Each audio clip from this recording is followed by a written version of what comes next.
সনাতনী যুব সংঘের আয়োজনের আজ দ্বিতীয় অধিবেশন। এই মায়েদের দিকে কথা বেশি হচ্ছে। হয় মায়েরা, একদম চুপ থাকবে, কথা বলবেন। আমি চরণে হাত রেখে বলছি, আর প্রত্যেকটা মা মস্তকগুলো ঢেকে বসুন। কি বলছি ভাষা বোঝা যাচ্ছে তো?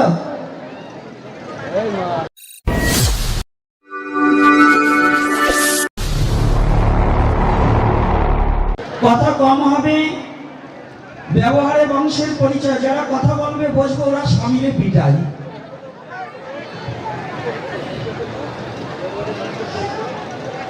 আগে একটু গাছটা দিয়ে যা। এই সনাতনী যুব সংঘের আয়োজনের দ্বিতীয় অধিবেশনে দূর দূরান্ত থেকে ছুটে আসা ভক্ত ভক্তিমতী মা ও বাবার আমার সবার রাতুল চরণে হতভাগা দাসের সশ্রদ্ধ প্রণতি জ্ঞাপন করছি। যে ব্যাসেশন বিবেচন করিয়া হরিকথা শ্রবণের লাগিয়ে আপনারা ছুটে এসেছেন, এই ব্যাসেশন বিবেচন করতে হলে কিছু জ্ঞান এবং কিছু গুণের প্রয়োজন। প্রথমে বিদ্যাগুণ, দ্বিতীয়তে ভাষা জ্ঞান। আমি সেই বিদ্যা এবং ভাষা থেকে সসম্পূর্ণভাবে অযোগ্য জন। তবে শুনেছি পুরাণে মহিমা ব্যাখ্যানে অসম্ভব সম্ভব হয় যদি সাধুগুরু বৈষ্ণবের কৃপা হয়। আপনারা কৃপা করবেন, যতটুকু সময় বসে থাকি আপনাকে নাহি গলি বিচার যেন সভা কারো মাঝে, যেন গুরু গোবিন্দ, গুরু গৌরাঙ্গ এবং স্বধর্মের কথার মধ্য দিয়েই সময়টাকে অতিবাহিত করতে পারি। কমিটির লক্ষ্যই এই মায়েদের মধ্যে যেতে হবে। যেটা কথা বলবো ওটার মাথায় একটু লাঠি দিয়ে ঘামাতে হবে। ওই পিছনে দাঁড়িয়েছে যারা, কোনো কথা হবে না, একদম নীরবতা পালন করতে হবে, না হলে আমার মুখ বন্ধ হয়ে যাবে। আজ আমরা ছুটে এসেছি আজ এই হরিণছড়া ইউনিয়নের যুবদলের ইউনিয়ন পর্যায়ের সভাপতি আমার বাবাজি একটু কাছে আসলে ভালো হতো। আমাকে দুপুরেও দেখা করেছেন, আমার ভালো লেগেছে। এই সম্প্রীতির বন্ধনটা অক্ষুণ্ণ রাখতে চাই।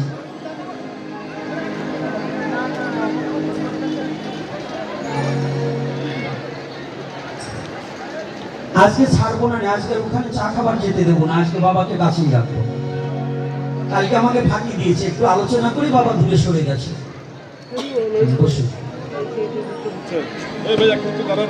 যাক, আমি তো বাবা রাজনীতি নিয়ে কথা বলতে পারি না, এই জন্য জাতীয়তাবাদী দল বিএনপি দলের আজ এই হরিণছড়া ইউনিয়নের সভাপতি আমাদের মাঝে উপস্থিত আছে।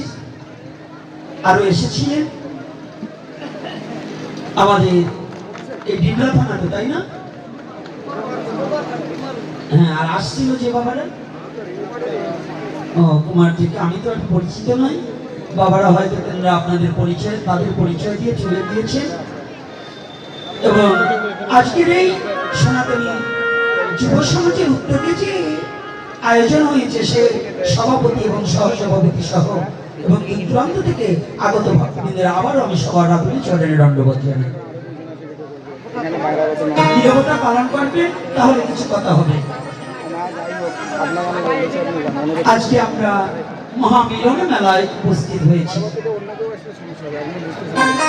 সনাতন ধর্মের যুগ নায়ক, যুগ পুরুষোত্তম, প্রেম পুরুষোত্তম শ্রীমান গৌরহরির অপার অনুকম্পায় আজ আমরা ছুটে এসেছি। রাজাত অধিকারী বাবা কি আসছে?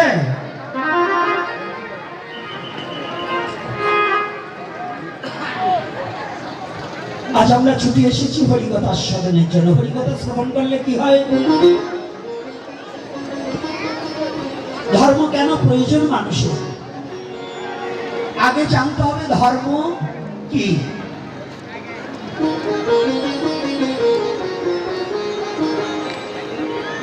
এই মালা, এই গেরুয়া পোশাক, তিলক, এগুলো কিন্তু ধর্ম না, এটা হচ্ছে ধর্মের লিবাস। এটা কিন্তু ধর্ম না।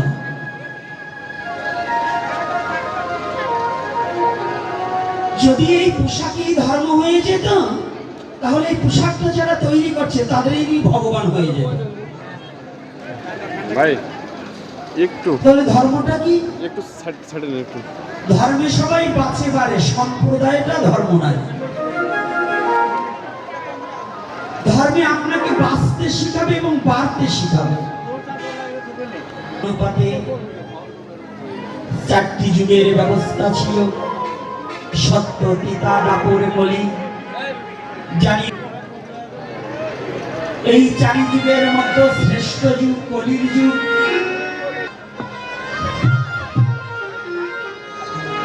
এর কারণ কি জানেন?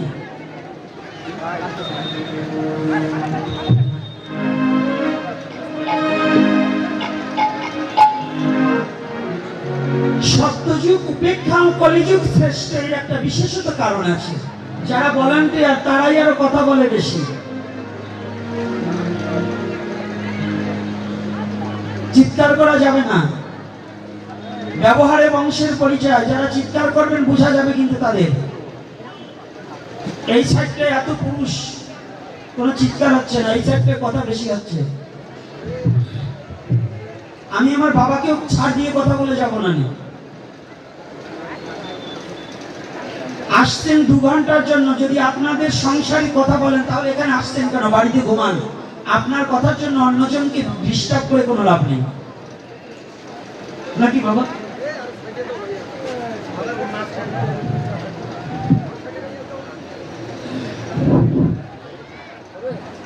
সম্মানিত এলাকাবাসী,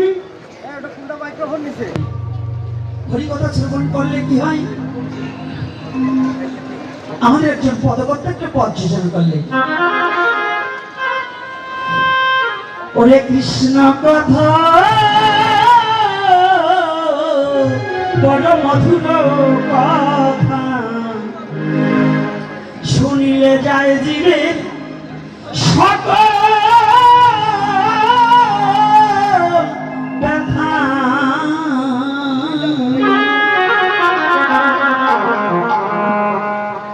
যার কথা শুনিলে জগৎ জীবের অশান্ত চিত্ত প্রশান্ত হয়,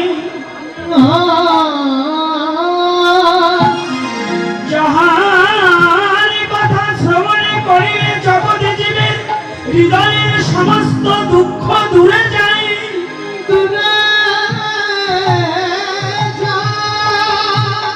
যার কথা শ্রবণে করিলে জগৎ জীবের সমস্ত অভাব পূরণ হয়ে যায়।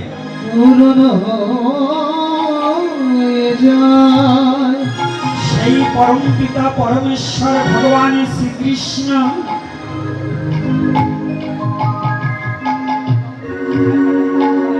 আমাদের উপমহাদেশের মধ্যে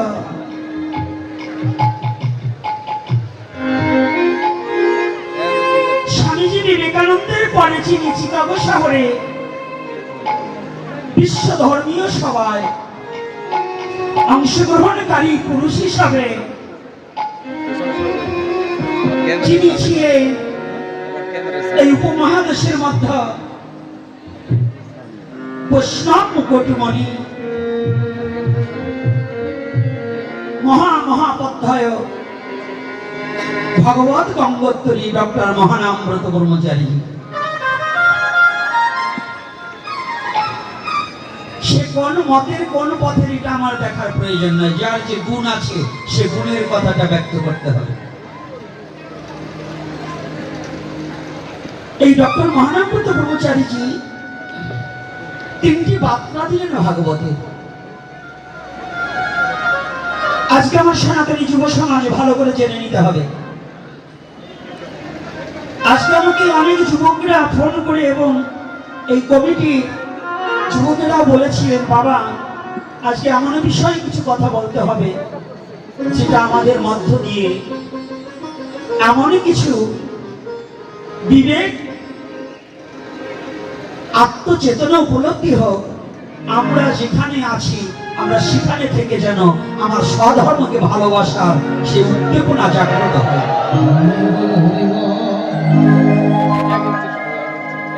সেই আলোকে তিনটা কথা একটু জানতে হবে। তিনটা কথা হচ্ছে, প্রথম কথা হচ্ছে ভগবান আছেন। তিনটা বার্তার প্রথম বার্তা হচ্ছে ভগবান আছেন। দ্বিতীয় বার্তা হচ্ছে ভগবান আসেন। তৃতীয় বার্তা হচ্ছে ভগবান ডাকেন। এই কলিযুগের জীবের এমন কোন যোগ্যতা নেই যে ভগবানকে ডাকবে, কিন্তু ভগবান জীবকে ভালোবেসে অবনীতে নেমে এসে জগৎ জীবকে ভগবান গৌর হরি ডাকছেন।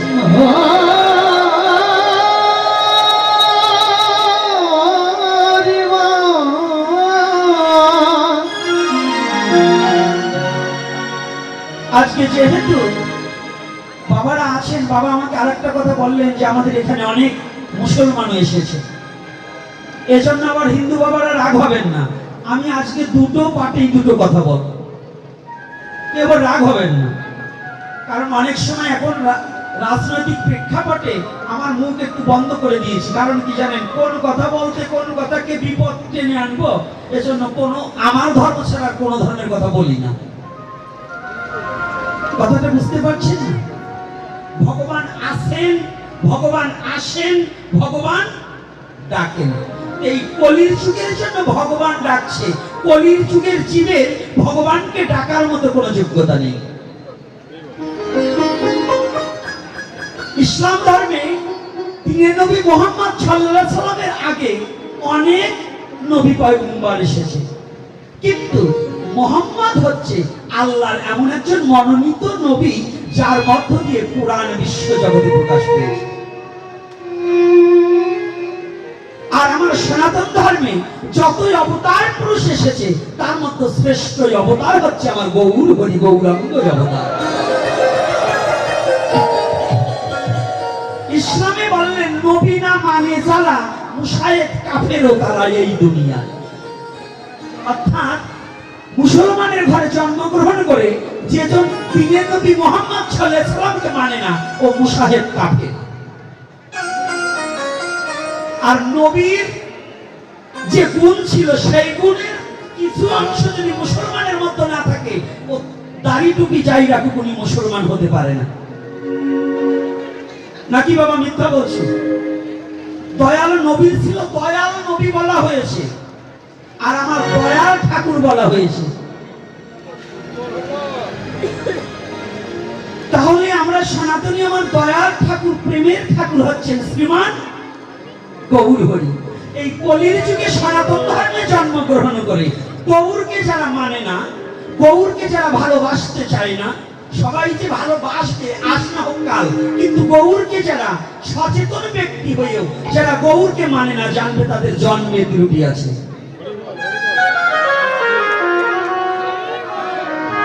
কথাটা কি বুঝতে পারছেন? রাধে রাধে। কষ্ট লাগছে নাকি? লাগলেও আমার কিছু করবার নাই।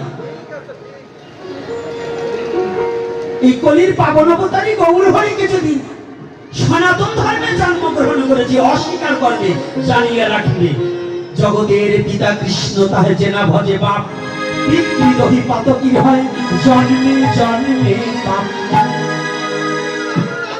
নাকি এই গৌরকে কারা কারা মানেন না? একটু হাত তোলেন তো।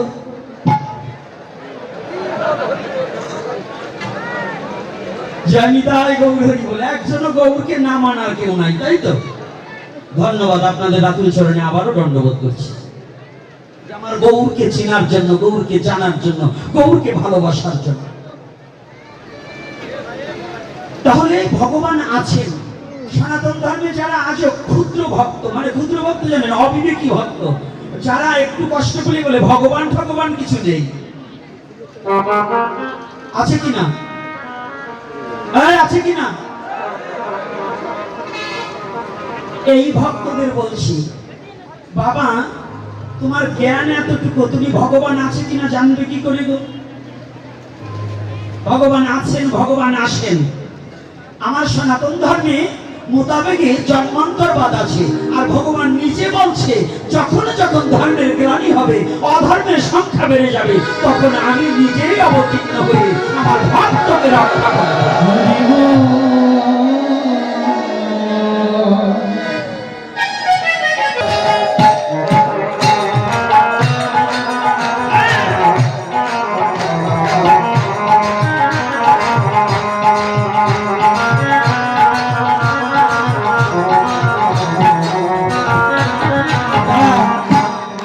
তাল ছোট ছোট করে তাল ধরে রাখবে। আমার পরমদয়াল গুরুদেব বলতেন, লাফিয়ে দাপিয়ে ভূমিকে কাঁপিয়ে হরিনাম করতে হবে। কি করে? হিন্দু আর এক মুসলমান হোক, বৌদ্ধ হোক, খ্রিস্টান হোক, যেজন সৃষ্টিকর্তাকে মানে না, তাদের সাথে আমার কোনো সম্পর্ক নেই। যে যে ধর্মে জন্মগ্রহণ করেছে, সে যদি তার ধর্মকে ভালোবাসতে পারে, যদি সে ধার্মিক হতে পারে, তার মধ্যে কোনো ভেদাভেদ থাকতে পারে না। তাই এই হাত দিয়ে কত নেতাকে সম্বর্ধনা জানিয়েছেন, কত নেতাকে ফুলের মালা দিয়েছিলেন না?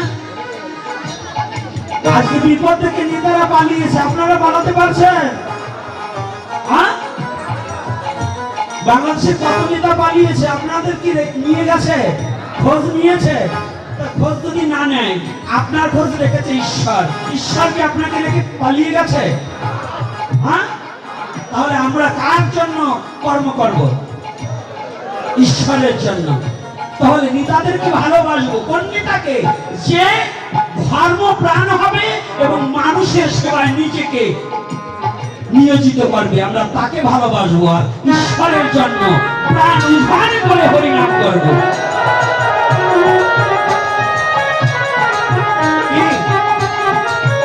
না মিথ্যা বলছি? মনে থাকবে তো? তাহলে আজ হাত দিয়েছে ভগবান, করতালি দিয়ে রাধা মাধব কীর্তন করিব। আমার ইন্দ্রিয় প্রতি অঙ্গ যেন হরি নামের মাঝে ডুবে যায়, ডুবে যায়।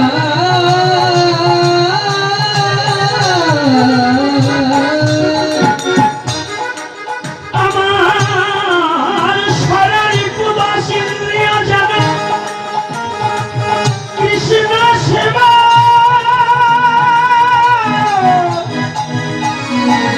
অধিকার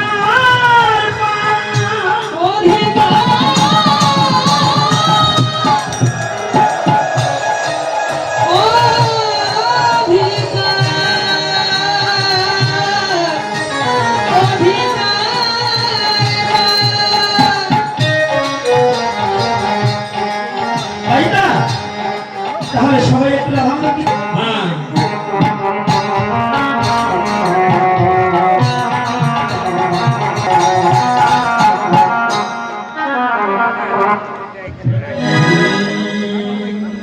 জয় রাধা মাধব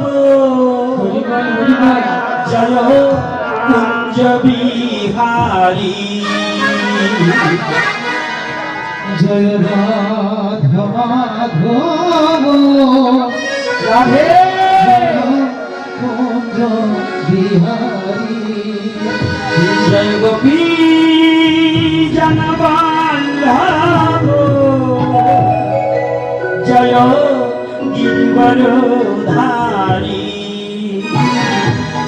জয় গোপী জনবল্লভ জয় গিরিবরধারী, জয় রাধা মাধব জয় কুঞ্জ বিহারী, জয় রাধা মাধব জয় কুঞ্জ বিহারী, জয় গোপী জনবল্লভারী, জয় গোপী জনবল্লভ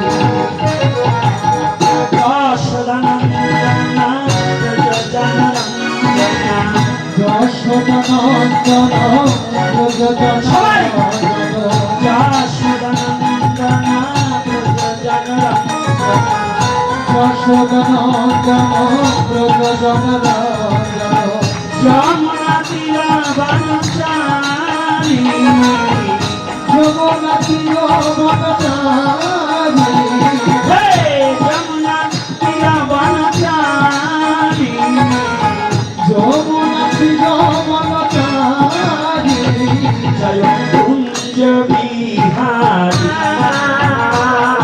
জয় রাধা মাধব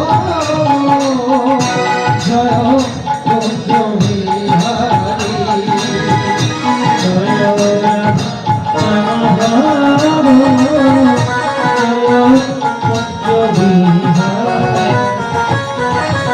ছোট আমি কি বাংলায় কীর্তন করছি না হিন্দিতে, আরবি না ফার্সি, উর্দু না তেলেগু? তা বাংলায় কীর্তন করলে আপনাদের মুখ লড়ছে না কেন? ওটা কি ভাসুরের নাম নাকি? হ্যাঁ, ভগবানের নাম যদি ভাসুরের নাম, আজকাল মেয়ে ছেলে ভাসুরের নামও বলে, বলে না? ভাসুর হচ্ছে এখন পর্দা, তাই না? ভাসুর এখন পর্দা হয়ে গেছে না? তো তার নাম যদি বলা যায়, আর ভগবানের নাম আপনাদের মুখস্থ হয় না? নায়ক নায়িকার নাম তো একেবারে মুখস্থ, তাই ভগবানের নাম মুখস্থ হয়নি কেন? যাদের আজকে মুখ না লড়বে, বলবো ওদের বাবার ভাসুরের নাম, তাই না? যারা আজকের আলাদা কীর্তনে মুখ না লড়াবে, বলবো ওদের বাবার ভাসুরের নাম আজকে, তাই করে না। যশোদানন্দন ব্রজ জনরঞ্জন যশোদানন্দন ব্রজ জনরঞ্জন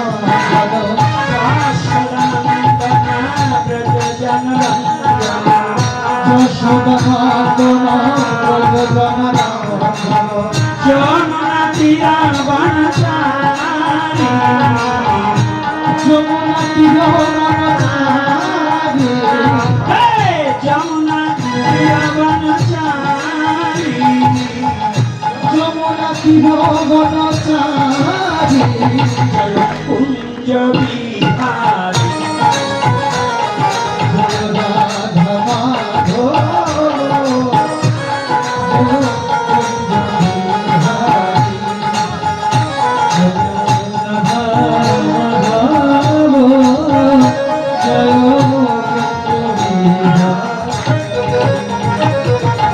রাধে রাধে রাধে বল রাধে রাধে রাধে বল জয় রাধে রাধে রাধে বল রাধে রাধে রাধে বল রাধে রাধে রাধে রাধে বল হে রাধে রাধে রাধে রাধে রাধে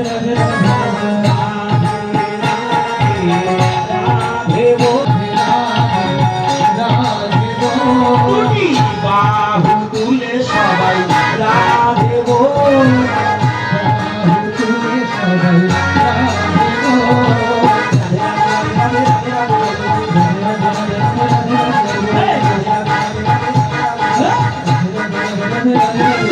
রাধে রাধে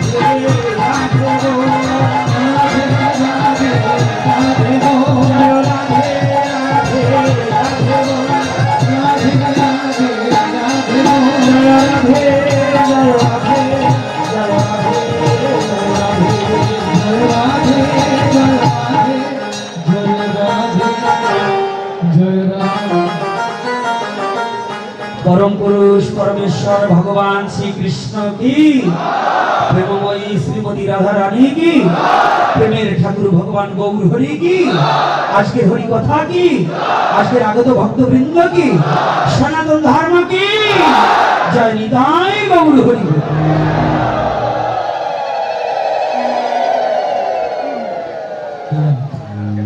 माला ताला परिधान कराबेन करिए ব্যস্ত করে এখন মালা পরিধান করিয়ে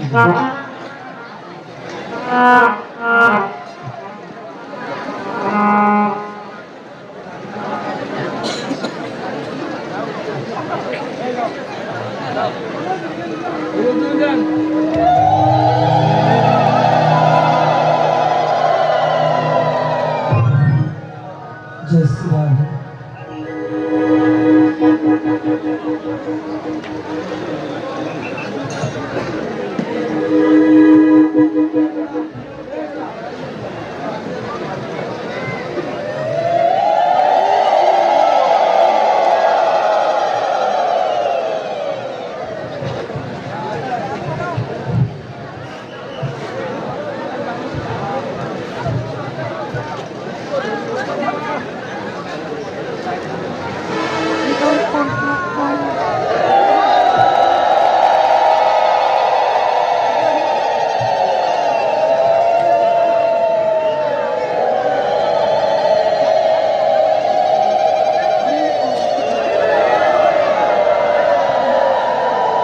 জয় শ্রী রাধে, জয় নিতাই। সকলে ভালো আছেন তো? আচ্ছা, আপনাদের আশীর্বাদে, মহাপ্রভুর অপার অনুকম্পায়, মা বাবার দয়ায় এই হতভাগা দাসও ভালো আছে। তো আজকে ভগবান আছেন, ভগবান আসেন, ভগবান ডাকেন, তাই তো? আমাদের যাদের বিশ্বাস হচ্ছে না, এই যুব সমাজ ভালো করে আজকে জেনে নিতে হবে।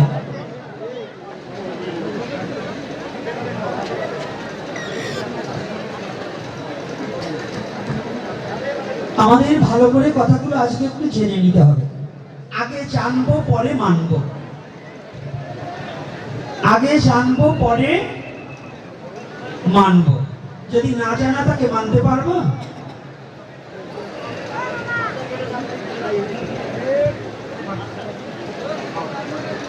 হয়েছে, এখন আর মাল্যদান করতে হবে না, এখন সবাই বসে পড়ুন। আগে আমরা কথার মধ্যে যাই। কথাটা হচ্ছে এই, ইতিপূর্বে যেখানে বলছি ভগবান আসেন, ভগবান ডাকেন, ভগবান আছেন, তিনটি বার্তা। এই তিনটি বার্তার মধ্য দিয়ে কলির পাবন অবতারী শ্রীমান গৌর হরি তার প্রত্যক্ষ মান মূরতি ভগবান ডাকেন। ভগবান কি করে ডাকছে? এই কলির তারপরে শেষ প্রান্তে, কলির প্রথম সন্ধ্যায়, দাপরের শেষ প্রান্তে কলির প্রথম সন্ধ্যায়, যখন সনাতন ধর্মের মধ্য দিয়ে বর্ণবাদ, হিংসা, বিদ্বেষ ছড়িয়ে গেলেন। এই ভালো করে জানুন, এই সনাতন ধর্মের মানুষ যারা একটু নিচু জাতি ছিল, তারা উচ্চ জাতির বাড়ির উপর দিয়ে হাঁটতে দিত না, নাকি না মিথ্যা বলছি? আমার কথা যদি সত্য হয় তাহলে আপনারা বলবেন যে এটা সত্য, আর যদি মিথ্যা বলে থাকি বলবেন আপনার এটা মিথ্যা কথা।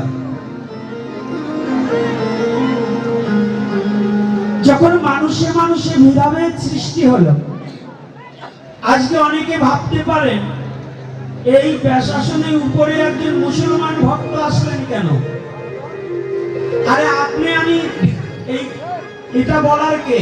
শ্রীমান মহাপ্রভু চাঁদকাজিকে বুকে জড়িয়ে ধরেনি? ধরেছে কিনা?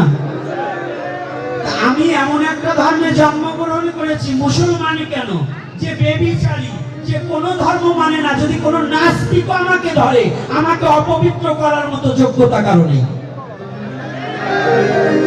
সেটা কারণ আমি সনাতনে জন্মগ্রহণ করেছি। সনাতনকে অপবিত্র করার মতো যোগ্যতা পৃথিবীতে কারো নেই। এজন্য একজন মুসলমানকে ছুঁলে আপনি অপবিত্র হয়ে যাবেন, এটা কিন্তু কোনো কথা না। যদি হয় তাহলে ভগবান আগে অপবিত্র হয়ে গেছে, কারণ দাপর যুগে কোনো মুসলমান ছিল না, এই কলির যুগে মুসলমান ছিল। আর এই কলির যুগের মধ্যে আমার শ্রীকৃষ্ণ চৈতন্য মহাপ্রভু চাঁদ কাজীকে নিজেই বুকে জড়িয়ে ধরেছিলেন।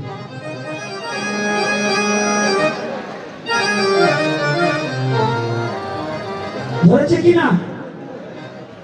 চৈতন্য চরিতামৃতে প্রমাণ আছে তো? আরে আজকে তো বলছেন আছে আছে, একটু পরে আপনাদের বিপক্ষে বললে বলবেন ওয়ানা ওয়ানা।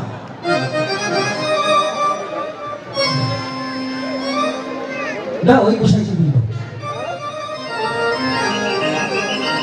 জয় শ্রী রাধে।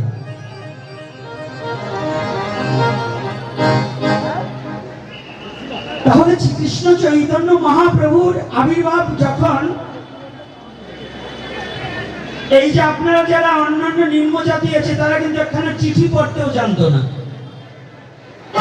তখন মোবাইল ছিল না, ছিল একখানা চিঠি পড়াতে হলে পণ্ডিতের বাড়ি যে 4 দিন তার কাঠ সেলাই করে দিয়ে তারপরে চিঠি কি পড়েছে এটা শুনতে হতো।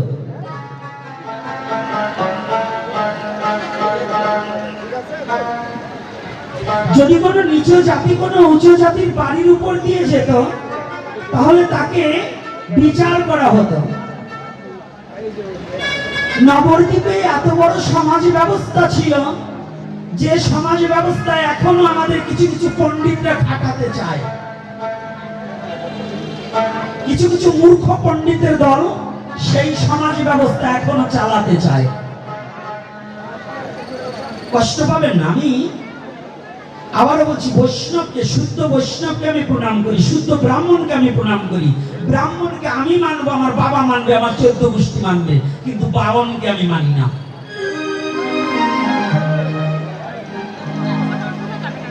বৈষ্ণবকে আমি প্রণাম করি, কিন্তু বৈষ্ণবের বেশ ধারণ করে যারা অনাচার শিক্ষা দিয়ে যারা হিংসা করছে, আমি তাদেরকে বৈষ্ণব হিসেবে মানি না।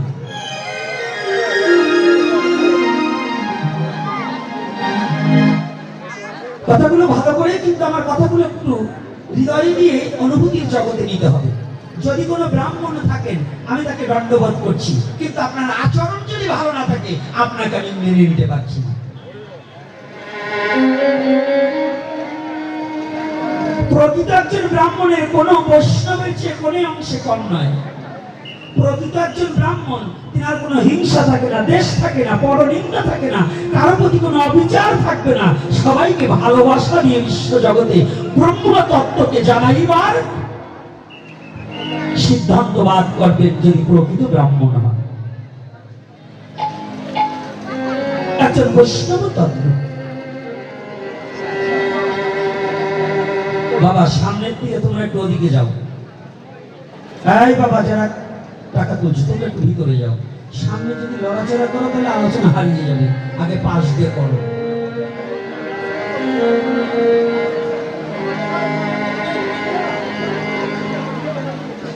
তৎকালীন সময় মানুষে মানুষে হিংসা এবং ভিড়াবের সৃষ্টি হয়ে গেলে,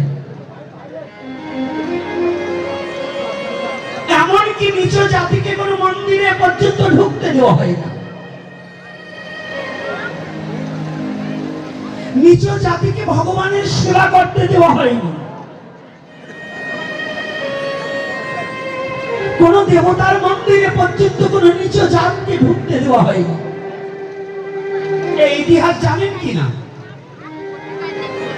এগুলো কি ইতিহাসে আছে কিনা? কথা বলেন না কেন?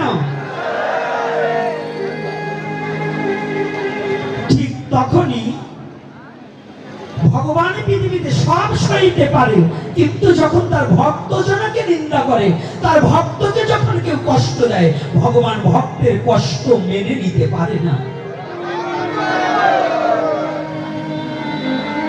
ভগবান সব সয়ে নিতে পারে, কিন্তু তার ভক্তের যন্ত্রণাটাকে সে সয়ে নিতে পারে না। তৎকালীন সময়ে কত বড় সমাজ ব্যবস্থা ছিল একটু ভালো করে জানুন। এই মহাপ্রভু আপনাদের কি করেছে এখনো এই অনেক লোক জানে না।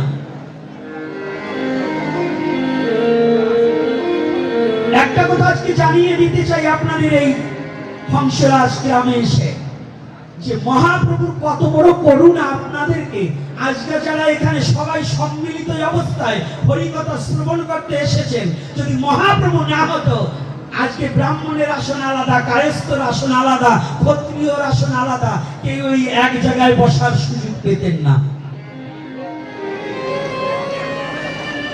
এই এক জায়গায় বসার সুযোগটা সর্বপ্রথম আমার শ্রীকৃষ্ণ চৈতন্য মহাপ্রভু আমাদেরকে এই কলির যুগের জন্য করে দিয়েছে।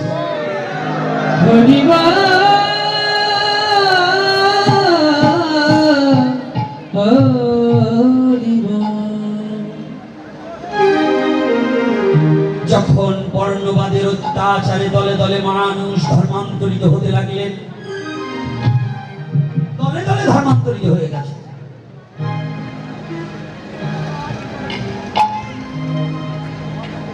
ঠিক একটি সমাজ ব্যবস্থা কেমন ছিল একটু না বললে আপনারা বুঝবেন না। এই শ্রীকৃষ্ণ চৈতন্য মহাপ্রভু আপনাদের কি দিয়েছে? এই চৈতন্য দেবের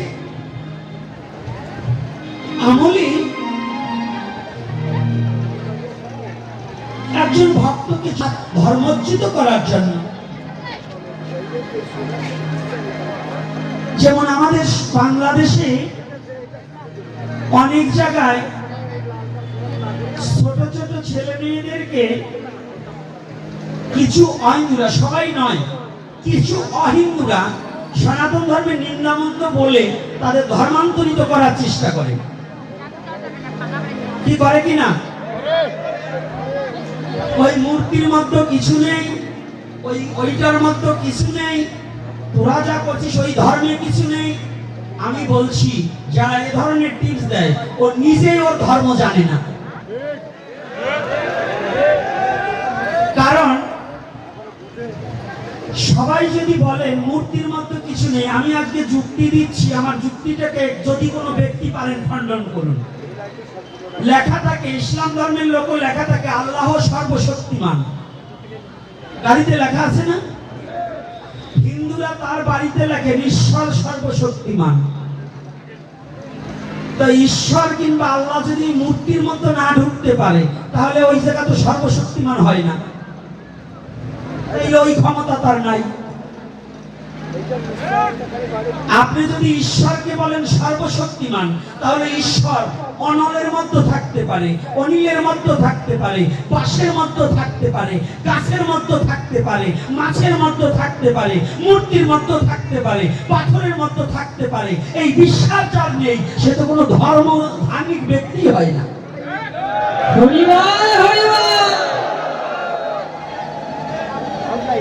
কি কষ্ট হচ্ছে না? হ্যাঁ, কষ্ট হচ্ছে। তাহলে ঈশ্বর যদি সর্বশক্তিমান হয় তাহলে তিনি সব জায়গায় বিরাজমান করার যোগ্যতা তার, তাহলে মূর্তিতে আছে কিনা? তাহলে এইবার স্বীকার করছেন ভগবান আছেন, এইবার ভগবান আসেন। যদি কোনো ব্যক্তি বলেন ভগবান আসেন না, মিথ্যা কথা বলছেন আপনি, আপনি মিথ্যাবাদী। অন্ধ লোক যেমন পৃথিবীর আলো দেখতে পায় না, আপনি জ্ঞান অন্ধ, তাই ঈশ্বরের কৃপা সম্বন্ধে আপনার অবগত হওয়া হয়নি। পাপিষ্ঠ ব্যক্তি কোনদিন ঈশ্বরের তত্ত্ব অবগত হতে পারে না। আচ্ছা বলুন তো, একটুখানে না গিয়ে পাচ্ছি না, তৎকালীন সময় এই ধর্মচ্যুত করার জন্য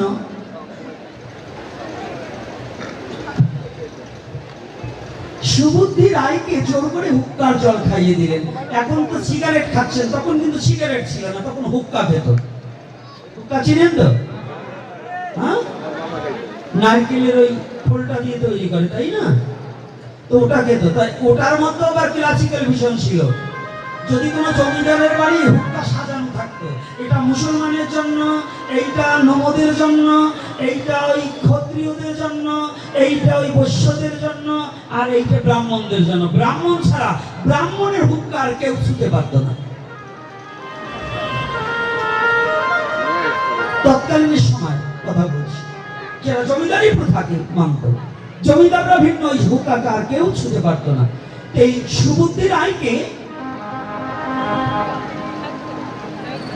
জোর করে ধর্মাচ্যুত করার জন্য কিছু শক্তিমান ব্যক্তিরা, দেখুন চিরদিনই যাদের যেখানে শক্তি তারা সেই শক্তিটা খাটায়। দুর্বল কিন্তু শক্তিমানের কাছে একটু হেয়পূর্ণ হয়ে যায়, হয় কিনা?